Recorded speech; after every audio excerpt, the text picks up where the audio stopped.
Thank you, Mr. President, and good morning, everyone. It's a pleasure to see each of you. And for my members and colleagues on the board, your diligence on this matter has been unprecedented, but also deeply noted and appreciated. But we won't be getting into the heart of the matter today while we're here. But I wanted to reflect on the last time that I sat in this seat. And during that time, I addressed what I characterize as political theater and games and grandstanding that I think have misled the residents of Baltimore. As the chief executive and CEO of this city, who promised to ensure that our government is being good stewards of our resources, that our taxpayers decide on how we use them, I can assure you that disrupting city business is not what the residents of Baltimore think of when they think of good stewardship. It couldn't be any further from the truth. And let me also repeat this, as I said last week, never, and I repeat, never have I done anything or made any decision that was not in the best interest of those who call this great city home. If there was a better deal to be done, that deal would have been done. This deal is done. The vote from last week is valid.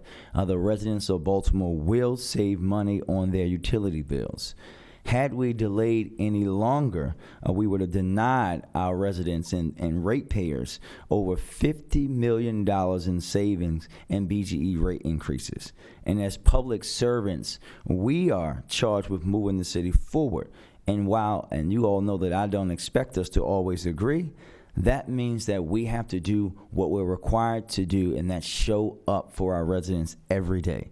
What transpired on the February 14th, 15th, BOE did not meet that leadership that we deserve here in Baltimore.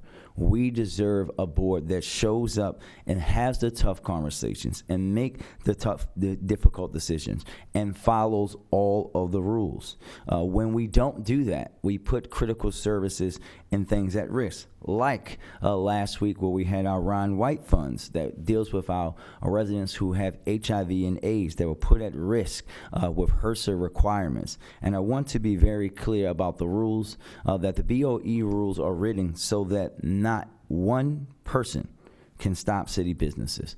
Our small and the minority businesses, city agencies, nonprofits, all depend on us having that regular flow, and we need to show up for them and show up for our city. Equity and transparency, as we all know, are not just core tenets of my administration, but represent who I am. So as we are moving forward, my last statement to my partners in progress, the comptroller and the council president, is that we continue to evolve in how we can demonstrate how public service can disagree but still move forward in the best interest of Baltimoreans. I want to thank you all for your partnership each and every day. I want to thank you for continuing to challenge everyone, including challenging me, and I look forward to working with each and every one of you to continue to make Baltimore the greatest city in America. Thank you, Mr. Mayor. At this time, we'll allow the opportunity for the city solicitor to speak as well. Madam Solicitor, the floor is yours. Thank you so much, and good morning. Thank you, Mr. President, and thank you, Mr. Mayor. I would like to directly address an issue that we believe has far broader implications than this BGE deal itself. This question is the validity of the vote that approved this deal on February 15th. Not only was the vote valid and in compliance with the established Board of Estimates rules and procedures, and while I have the utmost respect for our comptroller and council president, the BOE rules would never allow the absence of one or two members to completely halt city business. Allowing that impermissible outcome would have violated several other rules that were drafted with the specific intent of ensuring city business continues uninterrupted. These rules included a requirement to give 24-hour notice before the cancellation of a meeting, a requirement that a majority of the board vote to approve a cancellation, a requirement to designate a substitute if absent, a requirement to have 2 BOE meetings each month, a requirement that the majority of the board approve a deferral that would prevent meaningful implementation of the contract. To simply allow an absence to thwart city business would deem all of these rules absolutely meaningless. There would be no need to ever cancel a meeting or defer a meeting if you could simply just not show up. This would establish a precedent that directly contradicts our rules.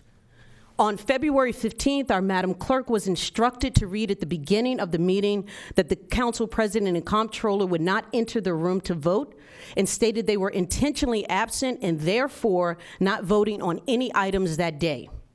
Because they lacked the votes to achieve their desired results within the rules, they attempted to break 5 rules to get the outcome they wanted.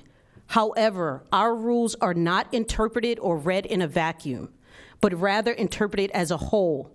The intentional absences were correctly treated as abstentions, and the majority voted to approve the agreement, and it has since been included in BGE's filing, securing a $50 million savings and rate increases for our residents. There have been arguments made by the comptroller that ministerial procedural rules like reading the minutes would somehow invalidate the vote or the meeting. However, if the very people that are charged with fulfilling those duties are the ones that are absent, that would not invalidate the meeting or the vote. There's also an argument that a denied quorum within the BOE rules would somehow invalidate that and declare that meeting did not exist. However, our backstop is the city charter, which has adopted the default common law majority rule, meaning 3 would be able to conduct a meeting and pass a vote. Either way, the vote was valid and the deal is done. I will note that had we allowed all these rules to be broken, not showing up would have left us without a single alternative. There hasn't been a single plan that was offered knowing that we were out of contract with BGE.